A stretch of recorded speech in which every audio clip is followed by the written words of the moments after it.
اعوذ باللہ من الشیطان الرجیم بسم اللہ الرحمن الرحیم انما یعمر مساجد اللہ من آمن باللہ والیوم الآخر واقام الصلاة وآت الزکاة ولم یخش الا اللہ فعسى اولئک ان یکونوا من المہتدین۔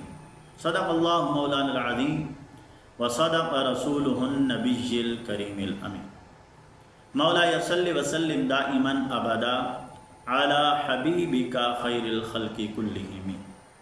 حمد و صلاۃ کے بعد نہایت ہی واجب الاحترام حاضرین و سامعین، اللہ رب العزت کا بے پایہ لطف و کرم اور احسان عظیم ہے کہ اس کی عطا کردہ توفیق سے آج ہم اللہ کے گھر میں موجود ہیں۔ دعا ہے کہ اللہ رب العزت ہمارا آنا، بیٹھنا، کہنا، سننا اپنی بارگاہ میں قبول و منظور فرمائے۔ قرآن مجید فرقان حمید کا 10واں سپارہ سورہ توبہ آیت نمبر 18 کو آج تلاوت کرنے کا شرف حاصل کیا۔ اس میں اللہ رب العزت نے مسجد کو آباد کرنے کا حکم ارشاد فرمایا، اور کون لوگ جو مسجدوں کو آباد کرتے ہیں ان کا ذکر ہوا۔ تو آج ہمارا موضوع مسجد کے آداب ہے کہ مسجد اللہ کا گھر ہے، اور اللہ کا گھر ہونے کے ناطے اس کا ادب کرنا ہم پر لازم ہے۔ قرآن مجید فرقان حمید میں اللہ رب العزت نے مسجدیں آباد کرنے والوں کا ذکر فرمایا ہے اور ان کی خصوصیات بتائیں کہ جو مسجدیں آباد کرتا ہے وہ ہی دراصل ہدایت یافتہ لوگوں میں سے ہیں اور ہدایت پانے والوں میں سے ہو جائیں گے۔ قرآن مجید فرقان حمید میں ارشاد فرمایا، اللہ کی مسجدیں صرف وہی آباد کر سکتا ہے جو اللہ پر اور یوم آخرت پر ایمان لایا، اور ارشاد فرمایا اور اس نے نماز قائم کی اور زکوٰۃ ادا کی اور اللہ کے سوا کسی سے نہیں ڈرا۔ یہ خصوصیات ہیں جو مسجدیں آباد کرتے ہیں، نماز قائم کرتے ہیں، زکوٰۃ ادا کرتے ہیں، اللہ کے سوا روئے زمین پر کسی سے ڈرتے نہیں۔ اور پھر ارشاد فرمایا سو امید ہے جو یہ خصوصیات اپنا لیں، فرمایا امید ہے یہی لوگ ہدایت پانے والوں میں سے ہو جائیں گے۔ تو یہاں پر مسجدوں کے آباد کرنے والوں کی خصوصیات کا بھی ذکر ہوا ہے۔ تو مساجد کی عزت اور عظمت تعظیم کے لیے ان کے آداب کو پیش نظر رکھنا بہت ضروری عمل ہے۔ مسجد میں داخل ہونے سے پہلے ضروری ہے آج کے دور میں کہ ہمارے پاس ہر ایک کے پاس فون ہوتے ہیں، موبائل ہوتے ہیں، تو موبائل کی بیل آف کر دی جائے مسجد میں داخل ہونے سے پہلے، تاکہ یکسوئی کے ساتھ جس مقصد کے لیے ہم مسجد میں آئے ہیں، عبادت اللہ کی کرنے کے لیے، اس پر ہمارا دھیان ہو، دنیا سے ہم کچھ وقت کے لیے کٹ جائیں۔ مساجد کا سب سے پہلا ادب یہ ہے کہ اس کو آباد رکھنا اور اس کو قائم کرنا۔ اس کا ذکر قرآن مجید فرقان حمید کی آیت کریمہ میں آ گیا ہے کہ مسجدیں آباد ہی وہ کرتے ہیں اور مسجدوں کا خیال ہی وہ کرتے ہیں جو لوگ اللہ کی طرف سے ہدایت پا جانے والے ہیں۔ اور پھر مسجد کی آباد کاری کا ایک ادب یہ ہے کہ ہر علاقے کی مسجد اس کے ارد گرد رہنے والوں کی حیثیت کے مطابق اس مسجد کو ہونا چاہیے۔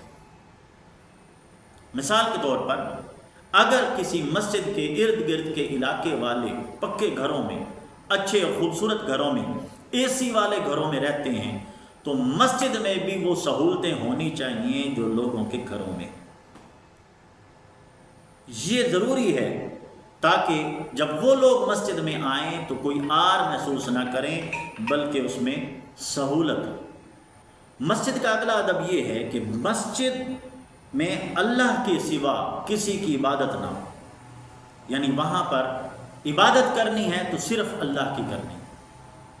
تو ظاہر ہے ایک بندہ مسلمان ہے، وہ مسجد میں داخل ہوا ہے تو وہ فوکس بھی اللہ رب العزت کی ذات پر کرے۔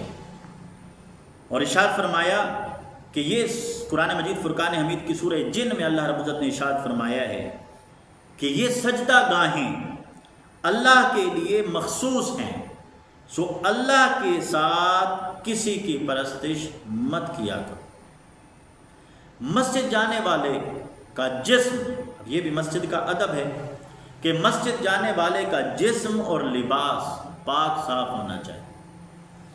گھر میں پانی کی سہولت موجود ہے تو کوشش کریں کہ گھر سے ہی غسل، وضو، اچھا لباس پہن کر پھر مسجد کی طرف روانہ ہو۔ اور پھر مسجد کے آداب میں سے مسجد میں داخل ہونے کے بعد 2 رکعت نماز نفل ادا کرے، اسے تحیۃ المسجد کہتے ہیں۔ اور مسجد میں کا ادب یہ بھی ہے کہ مسجد میں خوشبو لگا کر بندہ جائے تاکہ اس سے دوسروں کو راحت ملے۔ اگر وہ پسینے میں ہے اور بدبودار جسم کے ساتھ مسجد میں جائے گا تو نمازیوں کو بھی تکلیف ہوگی، اس کو بھی تکلیف ہوگی۔ عید اور جمعے کے لیے تو خاص طور پر آقا علیہ الصلوۃ والسلام نے ارشاد فرمایا ہے کہ اچھے لباس پہنو، غسل کرو، خوشبو لگاؤ، اچھے لباس پہن کر مسجد کی طرف جاؤ، یعنی زیب و زینت کرنے کا حکم ارشاد فرمایا ہے۔ اس طرح ہمیں مسجد میں داخل ہونا چاہیے۔ اس طرح اگر کوئی مسجد جانے سے پہلے ناگوار چیز کھا لی، پیاز لہسن کھا لیا، تو پھر ہمیں مسواک یا برش کرنا چاہیے تاکہ اس کی جو کڑواہٹ ہے، اس کی بو ہے، وہ لوگوں کو اور اس کو محسوس نہ ہو اگر اس نے وہ چیز کھا لی۔ پہلی بات تو یہ ہے کہ مسجد جانے سے پہلے ایسی چیزیں کھائے ہی نہ۔ تو ایسی چیزیں مسجد کے آداب کے خلاف ہیں کہ ایسی چیزیں کھا لیں جس سے اس کے منہ سے اسمیل آتی ہے، بو آتی ہے اور اس سے دوسرے نمازیوں کو تکلیف پہنچتی، تو پہلے ہی رک جائے۔ حضور نبی اکرم صلی اللہ علیہ وسلم نے مسجد جانے سے قبل بدبودار چیز کھانے سے منع فرمایا ہے۔ آقا علیہ السلام نے ارشاد فرمایا ایسی چیزیں جس طرح پیاز ہے، لہسن ہے، جس سے منہ سے بو آنے کا اندیشہ ہے وہ آتی ہے، تو فرمایا ایسی چیزیں مسجد میں داخل ہونے، مسجد میں جانے سے پہلے نہ کھایا کرو۔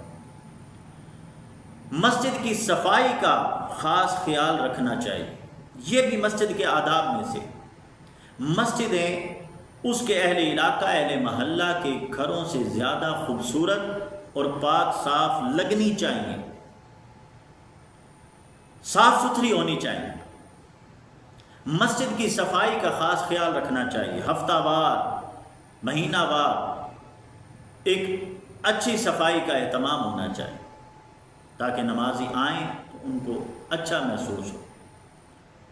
اللہ رب العزت نے اپنے انبیاء کو، حضرت ابراہیم علیہ السلام کو، حضرت اسماعیل علیہ السلام کو حکم ارشاد فرمایا کہ خانہ کعبہ کو طواف کرنے والوں، حج کرنے والوں کے لیے پاک صاف رکھیں، صاف ستھرا رکھیں۔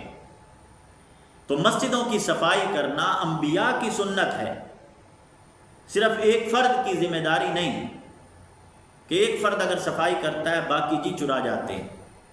اہل محلہ کو چاہیے کہ وہ مل کر اللہ کے گھر کی صفائی کا اہتمام کریں، کہ یہ انبیاء کی سنت ہے۔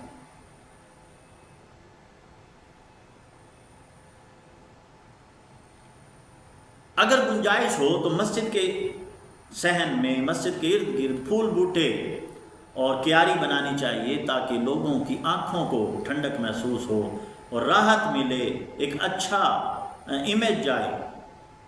مسجد کے ارد گرد پارکنگ کا خاص خیال ہونا چاہیے، اور پارکنگ ایسی ہونی چاہیے کہ تاکہ گزرنے والوں کو بھی تکلیف نہ ہو، اور لوگوں کو اپنی سواریاں ایسی جگہ پر کھڑی کرنی چاہیے کہ جہاں گزرنے والوں کا راستہ بلاک نہ ہو، راستہ رکے نہیں، تو اس کا خیال کرنا چاہیے۔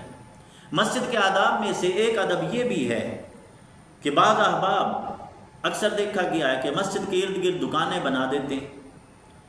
کوشش کرنی چاہیے کہ اس آمدن کے لیے دکانیں جو بنائی گئی ہیں ان ایسے لوگوں کو وہ دکانیں دی جائیں جن پر زیادہ رش بھی نہ ہو، کہ جس سے نمازیوں کے آنے جانے میں تکلیف ہو، اور دوسرا یہ ہے کہ ایسے لوگوں کو دکان نہیں دینی چاہیے جس پر میوزک بجتا ہو، جس سے نمازیوں کو تکلیف پہنچتی ہے، تو میوزک جو چلاتے ہوں ان کو بھی وہ دکانیں نہیں دینی چاہیے۔ تو یہ مسجد کے آداب میں سے، مسجد میں تھوکنا یا ناک صاف کرنا، اس کی غلاظت کو ڈالنا، یہ جائز نہیں ہے۔ اگر ایسی حاجت آ جائے، کہ آ جائے، ناک صاف کرنا ہو، تو پھر وہ وضو خانے کی طرف چلا جائے۔ مسجد میں غیر ضروری باتیں نہیں کرنی چاہیے، اللہ کے ذکر کے لیے آنا چاہیے، غیر ضروری دنیاوی باتوں سے پرہیز کرنا چاہیے۔ جتنا وقت اللہ کے گھر میں گزاریں، اللہ کی عبادت میں، قرآن مجید کی تلاوت میں، نوافل میں، سنت میں، نماز ادا کرتے ہوئے اللہ کے ذکر میں مشغول رہ کر وقت گزاریں۔ دوسرے لوگ نماز پڑھ رہے ہوں تو تلاوت کو اونچی آواز سے نہ کیا جائے، ذکر اونچی آواز سے نہ کیا جائے تاکہ دوسروں کو تکلیف نہ پہنچے، اس کا خاص خیال رکھنا چاہیے۔ یہ بھی مسجد کے آداب میں سے، کوئی ذکر کر رہا ہے، قرآن کی تلاوت کر رہا ہے، لیکن دوسرے لوگ نماز اگر ادا کر رہے ہیں تو اس کا خیال کرنا چاہیے۔